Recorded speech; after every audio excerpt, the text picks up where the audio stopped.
The Star Wars universe has a plethora of ships, both practical and fantastical. But these here are only a small sample. First, we have the E-Wing Fighter, so named because if you look at it from the top, it looks like the letter E, although from here it's backwards. This is the ship that temporarily retired the X-Wing in terms of all-purpose craft for the Republic once the Empire was defeated. And overall, despite losing 2 of its blaster cannons, the E-Wing is actually a pretty decent comparison for the X-Wing. Well, successor for the X-Wing. I would compare the two because I do have a Lego Star Wars X-Wing in fine form, but unfortunately it's in storage, so take my word for it. As you can see here, it's single pilot, like the X-Wing, with an Astro Droid and presumably hyperdrives. And it's got these swept down wings with 2 massive engines, torpedo launchers, blaster cannons. Basically, everything the New Republic needs to keep the peace.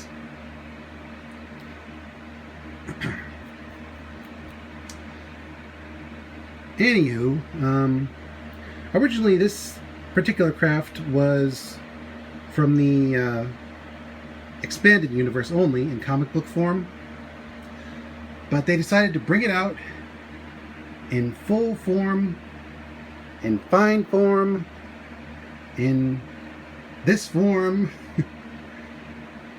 and have it be a part of the Ahsoka series.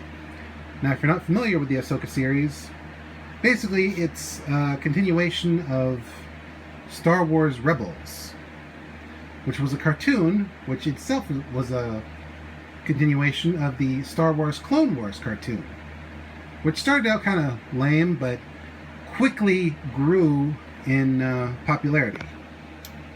They really knew what they were doing, despite it being a kids' show. Now, obviously, a good guy fighter requires a bad guy fighter, and this is it. This, I would say, would be considered a cheap aping of the Naboo Starfighter. Something I also have, but which is in storage. This particular craft sports whatever these are, plus 1 massive engine in the front. Clearly it was meant to be an old hot rod, or a street racer. It's seen better days according to the rust. And it's piloted by a character I'm going to discuss in a moment. Now, this particular example has a section of cockpit, not the cockpit, the engine, that can be removed, and the insides can be observed. And also the trunk space is actually pretty spacious. And yes, the apprentice here does have a lightsaber. I'll get to that. It's got 2 small blaster cannons and 2 torpedo launchers, and basically this vehicle is meant to be a worthy opponent to the likes of the E-Wing and our next craft, the Jedi Shuttle. Now, its landing gear is actually quite unique in that it folds sideways rather than up. Like with the E-Wing, its landing gear can fold up like this.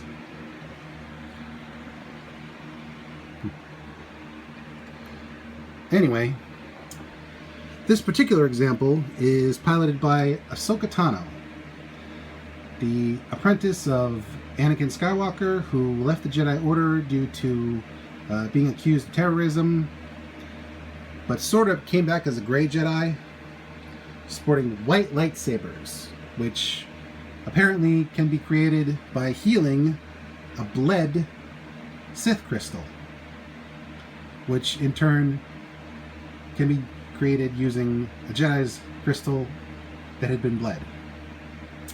Yeah. This particular craft features a pair of launchers in the front and a single cockpit. Now, this isn't to scale. This cockpit should hold 2 or 3 people. This thing should be a door, and this thing here is supposed to be a rear gunner seat. But what are you going to do? It's Lego. If they built it to scale, it would be maybe 2.5 feet long and take up a whole lot more space. But what's notable about this particular craft, if I close up the landing gear, is the wings spin into a horizontal position, and that's how it flies. Basically, the wings rotate around the craft much like a B-wing, and this is what the Jedi used to get around in back in the good old days. Not bad, not bad.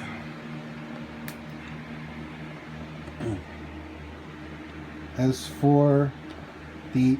I'm just going to leave it like this. It's a little wonky, but eh. Okay, so. As for the characters, like I said, this character is Ahsoka Tano. And this guy is just a random pilot. Meanwhile, these characters are important. This guy was played by the late, great Ray Winston in the Ahsoka series. But he lives on as a Lego figure, thankfully. He broke away from the Jedi Order and took an apprentice. This lady, who, in my humble opinion, has crazy eyes. Watch the series, you'll know what I'm talking about. But she's under his thrall, and whether or not she's going to survive, who knows. This guy has been around for a long time. Like, longer than Master Yoda, even. And he's Professor Hu Yang. Weird name for a robot. His design is based on early concept art of some of the robots for Star Wars, I think. And he's voiced by David Tennant, the Doctor himself. And if you don't know who the Doctor is, you might want to turn in your nerd card. This lady is a Night Sister who was partially responsible for the creation of the weird-looking TIE fighter that basically is the ultimate TIE. Although I prefer the original design. Incidentally, they don't yet have a Lego version, so I can't really show you the design. Just look up, I think it's called TIE Hunter, TIE Striker, something like that. Anyway. Then we got this guy, who is an Inquisitor. They helped Darth Vader hunt down and destroy the Jedi Knights. He doesn't really have a name. Well, he does, but I don't remember it. He's a bit of a troublemaker, and his lightsaber is very fancy. It can spin, it's single hand, but double blade, and you can even use it as a helicopter. Though, not really. And this is Sabine Wren, a Mandalorian who, despite being a proper Mandalorian, is also capable of using the Force. This goes back to George Lucas's original idea that anyone could learn the ways of the Jedi if they studied hard enough and meditated long enough. And yeah, they brought that idea back, thankfully. And she and Ahsoka go off in search of another friend who's a Jedi. And yet, I can't remember his name right now. Oh, I hate it when that happens. Bottom line, these characters show up in the first season of Ahsoka. Hopefully they'll show up in the second season, well, most of them. And they're pretty awesome aircraft slash spacecraft will also make an appearance. These Lego models are getting to be expensive, mainly because of the price of petroleum.